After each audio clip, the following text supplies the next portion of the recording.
Hello everyone. तो आज का हमारा टॉपिक है how to grow business from 0 to 1 crore. Beat any business, आप ऑनलाइन कर रहे हो ऑफलाइन कर रहे हो, इससे कोई मतलब नहीं है, लेकिन आप कोई बिजनेस को 0 से 1 करोड़ तक कैसे स्केल कर सकते हैं। इसमें हम कई एग्जांपल्स देंगे, एक पर्टिकुलर एग्जांपल चूज करेंगे और उसको हम एक्सप्लेन करेंगे कि ये चीज़ इससे कर सकते हैं। ऑनलाइन मीडियम में तो हम लोग ने सीखा ही है कई बार, और मैं पुराने वीडियोस में हमें कई बार बता सकता है, लेकिन इसको ऑफलाइन मीडियम में कैसे कर सकते हैं इस वीडियो में हम उसको एक्सप्लेन करेंगे। आपको ये सारी चीज़ें बताने से पहले let me tell you who am I और आपको हमसे क्यों ये सब चीज़ें सीखनी चाहिए। मेरा नाम उज्ज्वल है और हम एक सीरियल ई कॉमर्स एंटरप्रेन्योर है। मेरे पास मल्टीपल वेबसाइट्स हैं जिससे हम ऑनलाइन बिजनेस करते हैं और इससे हमने 9 फिगर्स से भी ज़्यादा रेवेन्यू अटेन कर चुके हैं अपने 6 साल के ई कॉमर्स करियर में। अगर आप भी मेरे साथ ये सब सीखने में इंटरेस्टेड हो, आप हमको डीएम कर सकते हो या फिर नीचे दिए हुए लिंक से आप हमको कॉन्टैक्ट कर सकते हो। चलिए हम स्टार्ट करते हैं। ये चीज़ आप जब भी अपना बिजनेस स्टार्ट कर रहे हो, आपको ये चीज़ समझना पड़ेगा कि सबसे ईजी सेल जो आप करते हो वो करते हो आपके एग्जिस्टिंग कस्टमर्स को। जब वो एक बार कस्टमर आपका बन जाता है तो उनको और चीजें बेचना, उनकी लाइफ टाइम वैल्यू को बढ़ाना, या फिर जब वो खरीद रहे हैं उनको फिर से कुछ नई चीजें बेचना, वो सबसे इजी तरीका होता है। और नए कस्टमर्स को एक्वायर करना हमेशा हार्ड रहेगा और कॉस्टली रहेगा। तो ये चीज को फ्रॉम डे 1 आपको ये समझ के रहना चाहिए। तो अब इस पूरे जर्नी को ऑनलाइन में जैसे हम लोग डिवाइड करते हैं, वही चीज को हम ऑफलाइन में कैसे इंप्लीमेंट कर सकते हैं, इस चीज को आज हम डिस्कस करेंगे। जैसे हम ऑनलाइन में जब डिस्कस करते हैं तो हम लोग कोल्ड मार्केटिंग करते हैं, जो कि नए कस्टमर्स को कैसे एक्वायर किया जाए इसके बारे में बात करते हैं। फिर रीमार्केटिंग करते हैं कि जो कस्टमर्स हैं उन्होंने परचेज किया वेल एंड गुड, लेकिन नहीं किया तो उनको कैसे हम बार बार अपने प्रोडक्ट्स को दिखाएं, उनके प्रॉब्लम्स को अलग अलग एंगल से पिच करें ताकि वो हमसे प्रोडक्ट परचेज कर ले। इसको रीमार्केटिंग कहते हैं। तीसरा कंसेप्ट जो आता है एवरेज ऑर्डर वैल्यू, कि जब वो कस्टमर बाइंग जोन में आ गया है, वो रेडी है एक प्रोडक्ट खरीदने को, उसको कैसा ऐसा प्रोडक्ट दे और ऐसा हमारा ऑफर क्या हो कि वो हमसे ज्यादा अमाउंट का प्रोडक्ट खरीदे। चौथा कंसेप्ट आता है लाइफ टाइम वैल्यू का, कि जब वो कस्टमर एक बार कस्टमर बन गया, मतलब प्रोस्पेक्ट एक बार कस्टमर बन गया तो वो हमसे बार बार खरीदे। इसको कहते हैं life time value of the customer. और ये सारी चीजों को ऑप्टिमाइज्ड वे में हम कैसे स्केल कर सकते हैं, इसके बारे में हम लोग कई बार ऑनलाइन मीडियम में तो बात कर चुके हैं। आज हम एक ऑफलाइन एग्जांपल लेंगे और इसको हम कैसे इंप्लीमेंट कर सकते हैं उसके कुछ टैक्टिक्स बताएंगे। आज जो हम ऑफलाइन बिजनेस लेने वाले हैं, लेट्स से एक ब्यूटी सैलून की बात करते हैं। एक ब्यूटी सैलून है, अब उसको यही चीजें अपने बिजनेस में इंप्लीमेंट करनी है, तो वो कैसे करेगा इसके बारे में हम जब नेक्स्ट डिस्कस करेंगे। सबसे पहले आता है cold marketing. Cold marketing techniques हम लोग जैसे ऑनलाइन में करते हैं, ऑनलाइन में हम लोग मार्केटिंग करते हैं, फेसबुक एड, गूगल एड्स और अलग अलग वे से मार्केट करते हैं। सेम चीज यहाँ पे भी चला सकते हैं। जैसे सैलून आपका लोकल है तो लोकल एड्स हम लोग चला सकते हैं अलग अलग मीडियम पे। लोकल एड्स हम लोग फेसबुक पे चला सकते हैं, गूगल पे चला सकते हैं। तो इसमें आपको बहुत अच्छा ऑफर बनाना पड़ेगा जो कि क्लाइंट्स को रेगुलर बेसिस पे डिमांड रहता है, तो उसके हम फेसबुक एड्स कर सकते हैं। फिर अपना गूगल माई बिजनेस पे सेटअप कर सकते हैं। गूगल माई बिजनेस पे सेटअप करना बहुत ईजी है और फ्री है। ऑलमोस्ट हर बिजनेस को आपको, अगर आप अपना सर्विस दे रहे हो या फिर कोई प्रोडक्ट सेल कर रहे हो, वो गूगल माई बिजनेस पे रजिस्टर होना चाहिए। वो आपके लोकेशन पे भी लोगों को भेजता है, वेबसाइट पे भेजता है, आप डायरेक्ट वहां से चैट कर सकते हो और एक basic of online reputation build होना वहां से शुरू होता है। जब भी आपके पास एग्जिस्टिंग कस्टमर्स आते हैं तो आप हमेशा उनको अपने गूगल माई बिजनेस पे डाइवर्ट करो। लेट्स से जब वो पेमेंट देने आ रहे हैं आपके रिसेप्शन पे, तो उनको आप बोलो कि आपका जैसा एक्सपीरियंस रहा आप हमको गूगल माई बिजनेस पर रिव्यू दे दो। इसके लिए आपको मतलब उनको किसी भी तरीके से लेयर करना पड़ेगा गूगल माई बिजनेस पर रिव्यू देने के लिए, चाहे वहाँ पे रिसेप्शन पे QR कोड दे दो, उनको लिंक दे दो, लिंक व्हाट्सएप कर दो, अलग अलग वे से आप वहाँ पे रिव्यूज ले सकते हो। इसके अलावा अगर आपको उनको कुछ फ्री सर्विस भी देना पड़े तो आप झिझको मत, आपको लॉन्ग रन में ये बहुत फायदा करेगा। जैसे कि हमने किसी को रिकमेंडेशन दिया था कि अगर लेट्स से उनको फ्री में मैनिक्योर करना पड़ रहा है, पेडिक्योर करना पड़ रहा है, या कोई एक सर्विस फ्री में देनी पड़ रही है ब्यूटी सैलून को, तो जो कि इतना कॉस्टली भी ना हो, अगर वो कस्टमर के लिए वो चीज फ्री में कर दे, बस उनको गूगल माई रिव्यूज पे जाके रिव्यू देना है, 5 स्टार रिव्यू, मतलब बड़े में डिस्क्रिप्शन में उनको मतलब तारीफ करनी होगी। अगर ये चीज वो कस्टमर करने को तैयार है और आप उसके बदले कस्टमर को कोई एक चीज फ्री में दे दो, मतलब पेडिक्योर मैनिक्योर तो थोड़ा सा ज्यादा हो गया, आप कोई भी एक शैम्पू कर दो फ्री में, ये भी चल जाएगा। आप ये चीज करने लगोगे तो कस्टमर भी खुद इंटरेस्ट होकर वर्ड करेगा कि हमको फ्री में शैम्पू कर देता है, जैसे हमको एक रिव्यू देना होता तो बार बार आएगा। ठीक है, तो अब बार बार आएगा, या फिर कुछ ना कुछ चीजें जो होती हैं हर कस्टमर के लिए अलग अलग होती हैं जो एंट्री करते हैं, जो वर्ड ऑफ माउथ फैलता है। फिर इसके अलावा एक टैक्टिक होती है कि आप कॉर्पोरेट इवेंट में पार्टिसिपेट करने की कोशिश करो कि कॉर्पोरेट इवेंट का डील आपको मिल जाए। वहाँ पे क्या है, चाहे आपको पैसे देने पड़े, मतलब वहाँ पे ऐसे होता है कि कॉर्पोरेट डील जब होती है तो आप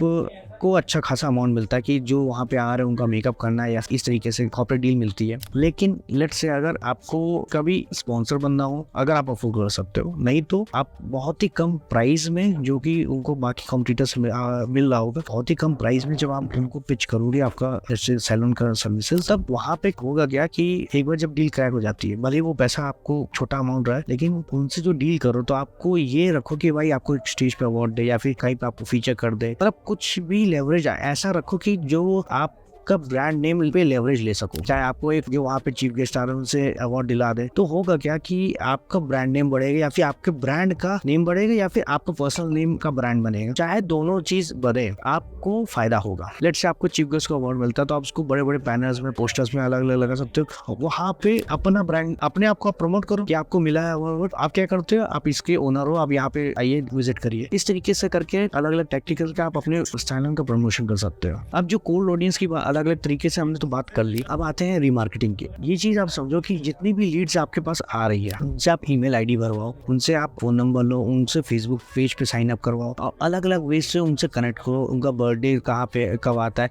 ये सब चीज जब आप कनेक्ट करोगे तो कस्टमर भी इंटरेस्टेड रहेगा कि आप अपना डिटेल्स अगर ले रहे हो तो मतलब पहले तो वो आप उनको जब ऑफर्स दोगे तो ये चीज उसी में फॉर्म में भरवा लो। फिर जितनी भी जगह कनेक्ट हो सकते हो कस्टमर से कनेक्ट हो, बार बार आपको उनके सामने जाना है। इससे होगा क्या कि इससे उनके एक मन में आ जाएगा कि हाँ ये बहुत अच्छा सर्विसेज देते हैं। आप उनसे फोन नंबर पे अपना व्हाट्सएप नंबर सबमिट कराओ और उनका व्हाट्सएप नंबर भी लो। इससे होगा क्या कि जब आप स्टोरी डालोगे या फिर कुछ भी अपडेट डालोगे उनके स्टोरी में दिखेगा। साथ साथ आप कम्युनिटी में उनको ऐड करो, जब भी आप डालोगे तो उससे एक ब्रॉडकास्ट मैसेज जाएगा और वो लोग देख सकते हैं, उनको फेसबुक पेज पर ब्रॉडकास्ट जाएगा। इसके अलावा कभी भी ये जो सारी डिटेल्स आप डलवा रहे हो, कभी भी आपको फेसबुक एड्स चलाने होंगे तो ये मान के रखना कि ये डिटेल्स के साथ जब आप फेसबुक ऐड चलाओगे तो आपको बहुत अच्छा रिजल्ट मिलेगा। बिकॉज अगर लेट्स से हमको फेसबुक ऐड को तो इन्हीं कस्टमर को रीटारगेट करना है, तो आप ये ऐसे कस्टमर इवेंट सेट कर दो और वो ऑडियंस आप जब फेसबुक पे अपलोड कर दोगे, चाहे फोन नंबर हो चाहे वो ईमेल आईडी हो या दोनों हो, तो सिर्फ उन्हीं को कस्टमर्स को ऐड दिखेंगे और ये आपके कस्टमर बेस है। ठीक है, फेसबुक में एक और फीचर होता है लुक अलाइक ऑडियंस का, जिसमें जो आपके कस्टमर्स है, फेसबुक के पास सारा डेटा है, जो आपके कस्टमर्स है उनकी जैसे कस्टमर्स क्या सोच रहे हैं, कब सोच रहे हैं, क्या कब किसको क्या रिक्वायरमेंट है, फेसबुक सब जानता है। वो आपका ऑफर उन सभी लोगों को दिखाएगा जब उनको वो रिक्वायरमेंट होगी। इसको कहते हैं लुक अलाइक ऑडियंस, कि ये बंदा आपके कस्टमर है, इससे मिलता जुलता कस्टमर तुम ढूंढ के लाओ। ठीक है, इसको कहते हैं 1% 2% लुक अलाइक ऑडियंस, ऐसे करके फेसबुक में ऑप्शन आता है। जब आप ये यूज करोगे तो आपके जो कोल्ड ऑडियंस का भी प्रोबेबिलिटी है कन्वर्ट होने का वो बढ़ जाएगा। अब इसके बाद जो आता है कि लेट्स से हम जो एग्जिस्टिंग कस्टमर है उनको कभी वापस भी रीमार्केट करना हो, कोई अपने फेस्टिव ऑफर से या किसी भी अलग तरीके से, वो हम किसी भी व्हाट्सएप ऑटोमेशन सॉफ्टवेयर से हम रीमार्केट कर सकते हैं। इसको ये सारी फोन नंबर्स को हमको व्हाट्सएप ऑटोमेशन सॉफ्टवेयर पे डालना है। किसी फेस्टिव सीजन पे हम उनको एक अच्छा सा पैम्पलेट बना के या कोई अच्छा सा ऑफर बना के उनको हम भेज देंगे, उनके वो सीधे व्हाट्सएप पे चला जाएगा और उनको मतलब व्हाट्सएप सबसे हाईएस्ट ओपन रेट होता है, तो डायरेक्ट आप मार्केटिंग कर सकते हो। फिर इसके अलावा लेट्स से कस्टमर को एक एक्सपीरियंस फील कर, मतलब एक स्पेशल एक्सपीरियंस फील कराना है, तो जब आप लीड्स ले रहे होते हो कस्टमर से, उनका ईमेल आईडी, फोन नंबर, तब उस पर उनका बर्थडे भी कराओ। तो ये सॉफ्टवेयर से हम लोग ये कर सकते हैं कि जब भी उनका बर्थडे आ रहा हो, एक हफ्ते पहले या 2 दिन 3 दिन पहले उनको वो मैसेज चला जाए कि ये हमारे लिए, आपके लिए स्पेशल दिन के लिए एक ऑफर है जिसमें आपको 20-30% ऑफ मिल जाएगा इस डील पे, या फिर मतलब कुछ अच्छे ऑफर्स उनको बर्थडे पे प्रमोट कर सकते हैं एज ए बर्थडे गिफ्ट। इस तरह की चीजें कस्टमर को स्पेशल फील कराती है और वो आपके बेस्ट कस्टमर्स निकलते हैं। जो नेक्स्ट पार्ट आता है, अब हमारा कोल्ड मार्केटिंग हो गया, रीमार्केटिंग हो गया। अब जो आता है, हमारी बात आती है एवरेज ऑर्डर वैल्यू और लाइफ टाइम वैल्यू पे। एओवी मतलब होता है एवरेज ऑर्डर वैल्यू, एलटीवी होता है लाइफ टाइम वैल्यू। जो सैलून की सर्विस होती है वो एओवी को अच्छे से पिच करना जानती है, जिससे वो अपना एग्जिस्टिंग कस्टमर से ज्यादा पैसे खर्च करा। लाइक से कोई बाल कटाने आता है उनको फेशियल प्रमोट करती है, उनको अलग अलग वैक्सीन प्रमोट करती है। इस तरीके से मतलब उनको एओवी पे खेलना आता है लेकिन एलटीवी पे खेलना नहीं आता। LTV life time value of the customer, मतलब ऐसा क्या हम कस्टमर को एक्सपीरियंस कराए या ऐसा ऑफर दे कि कस्टमर बार बार आपसे वो प्रोडक्ट ले, कस्टमर को आपकी हैबिट पड़ जाए। इसलिए कस्टमर का ओवरऑल एक्सपीरियंस जो आपके साथ हो वो बहुत अच्छा रखना जरूरी होता है। कस्टमर आपके रेगुलर टच पे रहे, कस्टमर को वो स्पेशल फील आपके साथ आनी चाहिए। यहाँ पे अलग अलग टैक्टिक्स यूज कर सकते हैं। लेट्स से आप मंथली कोई एक लकी कस्टमर आप ले लो जिसका सोशल मीडिया फॉलोइंग अच्छा हो, आप उसको फ्री सर्विस दे दो, कह दो कि हम आपको फुल मेकओवर करेंगे फ्री ऑफ ऑफ कॉस्ट शर्त ये रहेगी कि ये सब चीज हम रिकॉर्ड करेंगे और इसको एज ए प्रमोशन भी यूज करेंगे, ठीक है। अब इस पे जब आप इस तरीके की सर्विस आप करने लगोगे, लेट से आपने कोई ऐसा कस्टमर लिया जिसका फॉलोइंग अच्छा है, आपने उसको उसका फुल मेकओवर किया, उसका पूरा वीडियो अच्छे से ट्रांजिशन वीडियोस बनाया, बिफोर आफ्टर वीडियोस बनाए, इस तरह के डिजिटल वीडियोस बनाए, और ये मान के चलना कि उस महीने उस कस्टमर को एक मतलब ब्रांड एम्बेसडर की तरह पिच करोगे। मतलब वो पूरा महीना आपको उनको मतलब भगवान की तरह ट्रीट कराना है। मतलब आपने तो ट्रांजिशन दे दिया, लेकिन सोशल मीडिया पे उनकी हाइप इतनी बनी रहनी चाहिए, अलग अलग वीडियोस होने चाहिए, 12, 15, 30 वीडियोस बना लो उनके साथ, ट्रांजिशंस का वीडियो बना लो, म्यूजिक के साथ वीडियोस बना लो, जो अलग अलग हुक्स आते हैं उनके साथ वीडियोस बना लो। अब इससे होगा क्या क्या, एक कस्टमर को भी एक स्पेशल फील लगेगा, कस्टमर को लगेगा कि हाँ ये ब्रांड सर्विस हमको एक स्पेशल फील दे रही है, हमको उन्होंने स्पेशल अटेंशन दिया, हमको एक ब्रांड अथॉरिटी की तरह ट्रीट किया। वो आपका एक तरह से ब्रांड एम्बेसडर की तरह ट्रीट करें, मतलब आपको करेंगे और वो आपके लॉयल कस्टमर बन जाएंगे। और इससे और भी फायदा होगा कि वो एक लोकल कस्टमर, उनके फ्रेंड्स होंगे जिनके बारे में वो लोगों को बताएंगे, फिर उनकी सोशल मीडिया के रीच भी बहुत ज्यादा होता है, तो वो ऑडियंस के पास भी आप पहुंचोगे। और बार बार जब इस तरह की वीडियोस जाएंगी तो उनको लगेगा कि हाँ कुछ स्पेशल आप लोग ट्रीट करते हो अपने कस्टमर्स को। इस तरीके से आपको सिर्फ साल में 12 कस्टमर चाहिए और 1 महीने के लिए आप उनको प्रमोट करो, और इस तरह से आपको देखते रहेंगे वो 12 धीमे धीमे वो कंपाउंडिंग इफेक्ट आने लग जाएगा। और ऐसे इस तरह के टैक्टिक जो होते हैं, ये life time value of the brand name और कस्टमर को एक स्पेशल फील दिलाता है, और इससे देखेंगे धीमे धीमे करके जो एक ब्रांड अथॉरिटी आपके लोकल रीजन में आपकी है और आपके ब्रांड की, आपके सैलन की है, वो बढ़ जाएगी। इस तरह की टैक्टिक्स आप अपने हर बिजनेस में इंप्लीमेंट कर सकते हो। आप कोई भी देखोगे कि किसी भी डोमेन में, चाहे वो मिठाई की शॉप हो, चाहे सैलन हो, चाहे वो कार वॉशिंग सर्विस हो, कार सर्विसिंग सर्विस हो, कोई फर्नीचर की शॉप हो, इस तरह की चीज़ें ही होती हैं जो कि एक ब्रांड को मतलब लोकल से ग्रो करके एक अच्छे रेवेन्यू तक लेके जाती है और एक लॉन्ग लास्टिंग ब्रांड बनाती है। अगर ये वीडियो आपको अच्छा लगा, आप नीचे अपने व्यूज डाल सकते हो और आप ये भी बता सकते हो कि आपको नेक्स्ट वीडियो में क्या टॉपिक चाहिए, हम उसके ऊपर वीडियो बनाने की कोशिश करेंगे। चल बाय।